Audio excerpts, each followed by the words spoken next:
It's important for us to have confidence. Yeah.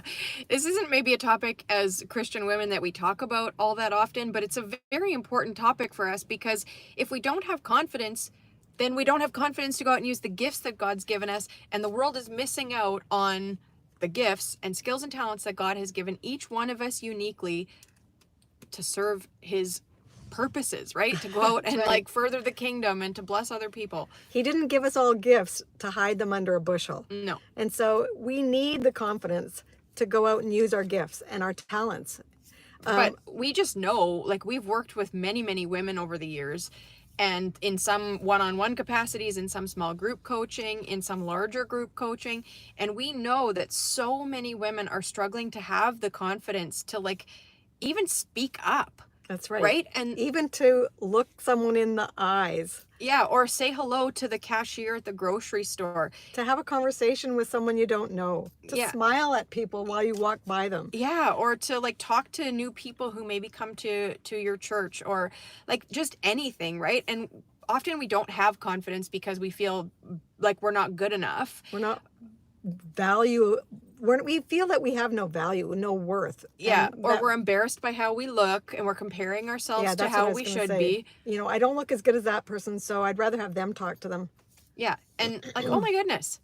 What a crazy way to live, right? So today we want to talk about how we can build on the God-given confidence that he wants us to have. Mhm. And I'm going to say it's a calm confidence. It's not arrogant or prideful. That's not what we're talking about, because no one likes someone to be coming up to them who's arrogant and just egotistical. No, in That's fact, like I follow a few people on social media and I just sometimes go like, oh my goodness, what are they doing? Right? And I should unfollow them. That's on me. But like, that's not what it's about, right? That's not what we're talking about, trying to put on a show and like impress everybody. no, we want to be real. Mm-hmm. We want to have the confidence, though, and I like the word calm confidence that God gives us, because I think that we all have the ability to build on our confidence. And in fact, I'm going to go so far as to say, I believe God wants us to do that. Yeah, because how can we change the world if we can't even look somebody in the eye? That's right. Okay. And we don't want Christian women to have this inferiority complex, No. because that doesn't do anyone any good. And we're certainly not going to be using our gifts if we're feeling inferior all the time. In fact, I want to just say to that, this is not on our plan to talk about here, but it just reminded me of my favorite definition of the word humility, okay? Because I think sometimes we think that being humble means that we have no confidence, right? And that we have to be like lowering ourselves to everybody else's standards or everybody else's level, or like underplaying our gifts and skills and talents.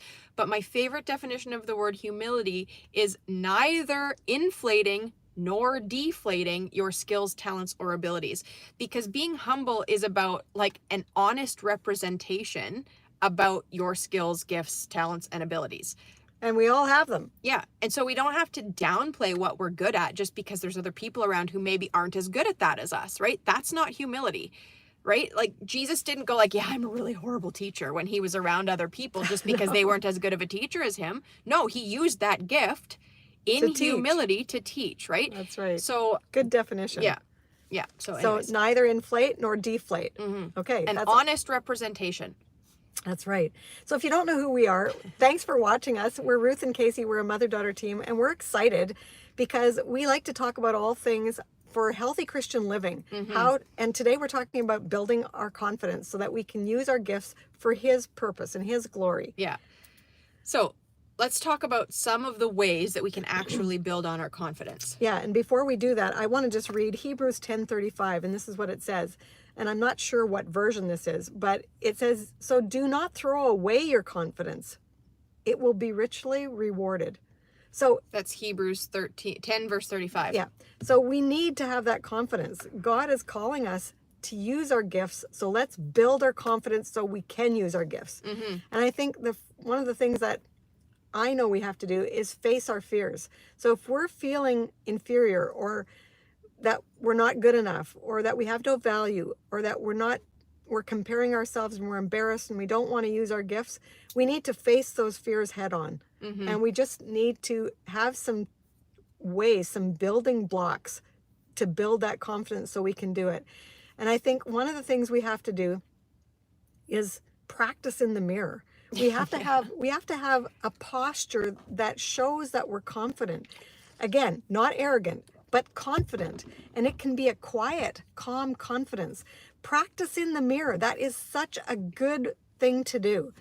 Yeah, and studies actually have shown that like if you get up and put your hands on your hips and stand up tall, it actually like changes your physiology. I don't know if that's the right word, but your countenance. And like it's true. Like if you go stand in the mirror with your hands on your hips and stand up tall, like you will instantly feel different. You'll feel more powerful. You'll feel less inferior.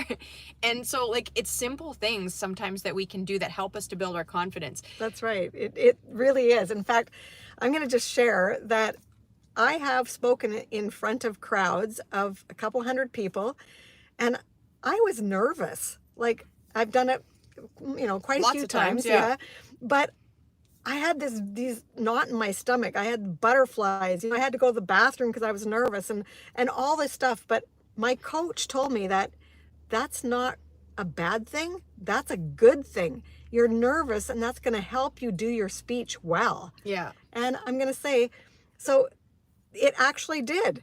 It made me think, okay, I got to take this and use it for good. I can be confident because I know that this excitement in my stomach or in my body is going to actually help me. Well, and I want to say you had practiced, right? Like you just said, you practiced and practiced and practiced. And I practiced in front of the mirror. And I practiced and did a video, and I would look at the video and see how I could improve. But all these things are tools that we can dig out of our toolbox to use to build our confidence. Mm-hmm. I think another big thing too, as we think about building confidence, is that like you can't take a leap, right? You have to take a step. We often talk about baby steps, like in every area of our life, but like find a baby step that you can take in the area that you're trying to build your confidence in. Like if you're I've often used the example of singing, but I'm going to use an example of like cooking. If you love to cook, but you've never cooked for a large group of like 100 people, well then don't sign up to cook for 100 people for your first time, right? Maybe sign up and work with somebody who knows how to cook for 100 people and learn from them. Take a step. Don't take a leap where you're setting yourself up for failure, because that's just going to destroy your confidence.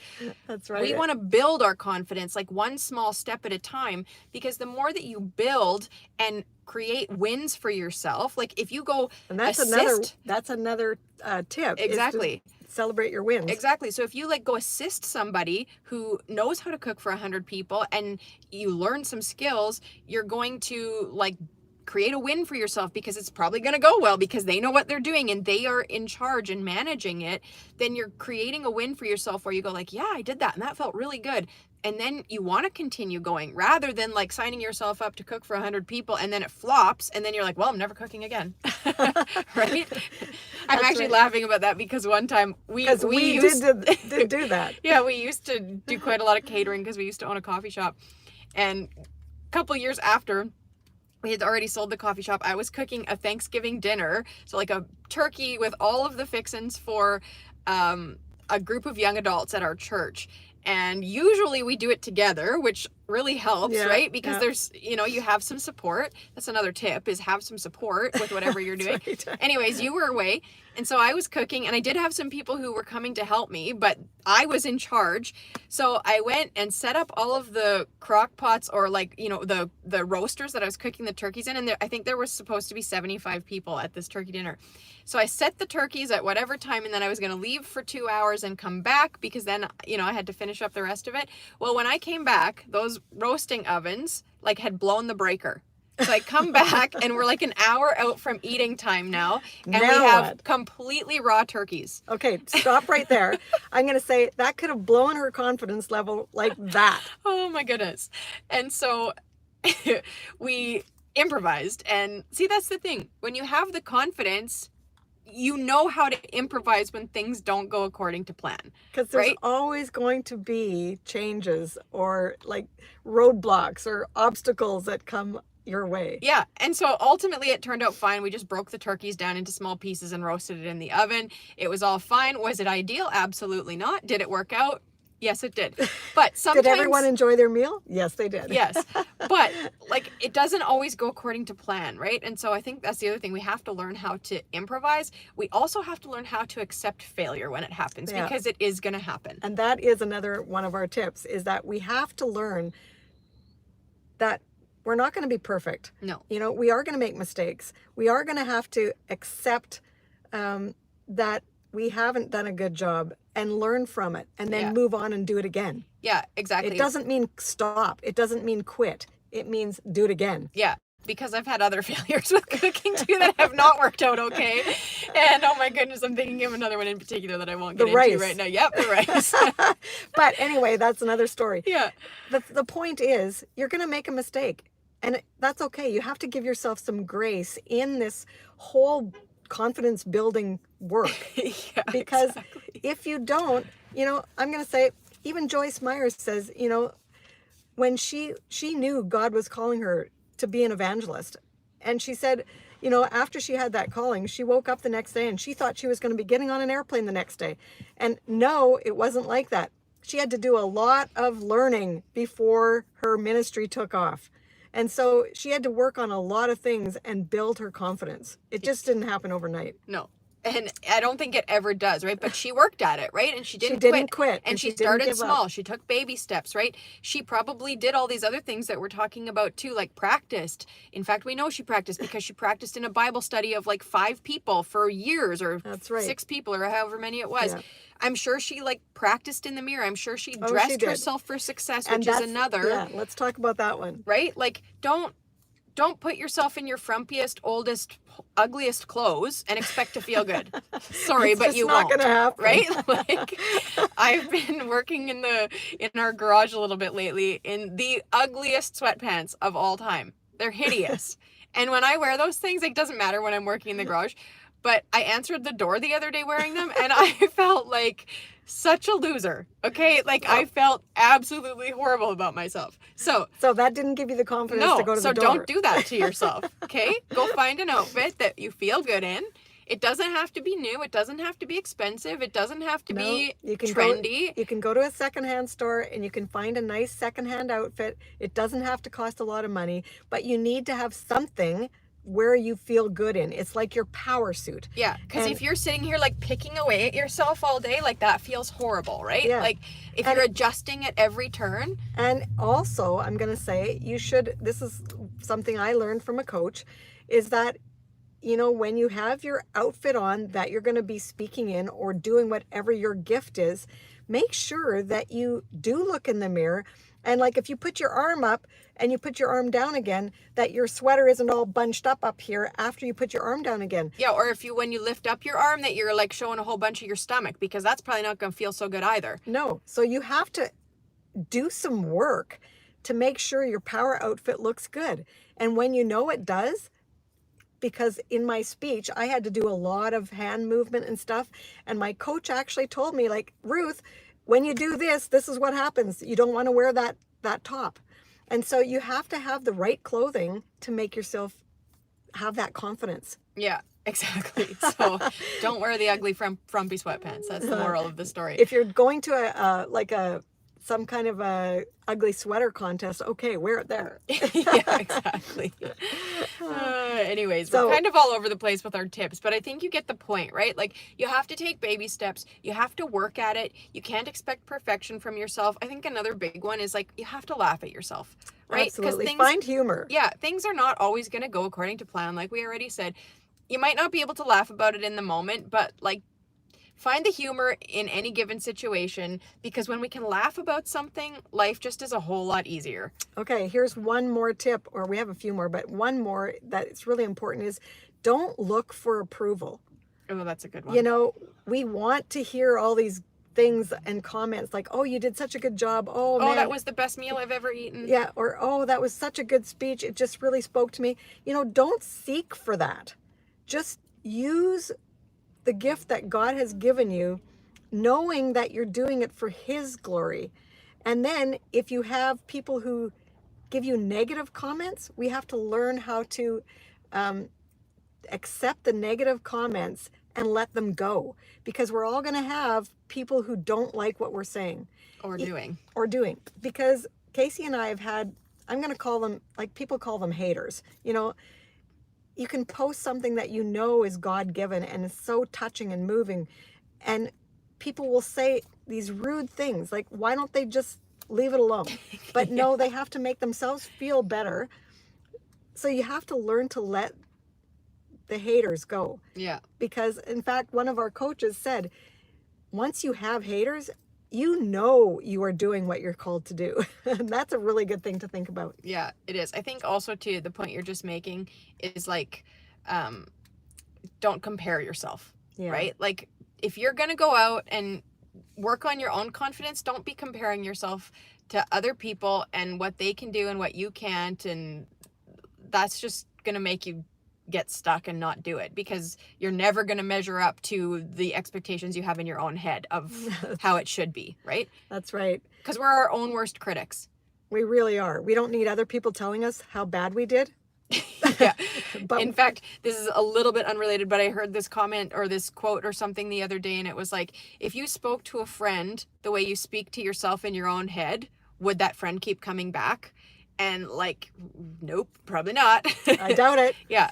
So give yourself some grace and recognize that you're your own worst critic. And accept the good critique, you know, because we want feedback. There is healthy feedback, but don't take it as a negative slam that you shouldn't go and use your gift again. Because as we just said, it takes practice. We can't do it perfectly the first time we use a gift. Yeah. You know, things are going to go like this. It's going to be a roller coaster, and that's how life is. And we just have to carry on, give ourselves some grace, accept the mistakes, and find humor. Yeah. But I think ultimately the reason why this is important is because if we want to live a life, like we say, of purpose and on purpose, then we have to go out and put ourselves out there and step outside of our comfort zones. Otherwise, life just passes us by and we end up feeling very unfulfilled. Like not fulfilled. I don't know which is the right way to say it. But and if you know you've been called to do something, then you have to do it. Yeah. Regardless of the results. Mm-hmm. And so I know that's something Casey and I struggle with a lot. The results. We're not supposed to do it because of the results that we want today. We have to do it because we know God called us to do it. Yeah. In fact, we always say focus on the process, not the outcome. And that's hard to do. It really is. But it's ultimately, I think, what allows you to continue moving forward, even when the results don't show up, because it's not really about the results, because we often don't even get to see the results of the actions that we do. Yeah. And the Bible talks about, you know, some people sow the seeds, some people water, some people reap. And so just do what God is calling you to do. I think another thing that you can do to build your calm confidence is to state some affirmations. And you can take affirmations from the Bible, from scripture, like, I can do all things through Christ who strengthens me. Yeah. That's a great affirmation for building self-confidence. Yeah, it sure is. Or what's the other one from, I can't think where it's from, but his grace is sufficient for us because his power is made perfect in our weakness, right? Yeah. Where is that one from? That's going to bug me. It's not 2 Corinthians, is it? I think so. Anyways, if you know, you can help me out and post it in the comments, but yeah. Yeah, so let's build our confidence together and go out and spread our gifts, because that's what we really are gonna. That is what is really going to help fulfill our life. Mm-hmm, exactly. And like, who knows what God is going to do through you obeying, like trust and obey. You never know what kind of plan he's got in the works. Like, we just don't know. No. So go out and do whatever you can today to build your confidence. It might be just walking down the street and smiling at somebody, lifting up your head and looking someone in the eyes. That is a first step if you don't know where to start. Absolutely. And thank you for that comment, Margie. We're on our phone so we can see it for like a brief, quick second, and then it disappears, and then it doesn't show up after we post this. But she said something like she loves hearing us share. So thank you. And thank you for being here, Margie, and always commenting for us and always watching. We love it. And we know that you're doing what God is calling you to do. So I think we just want to end by saying, remember this. You are a beautiful woman, chosen for greatness. And we truly believe in you.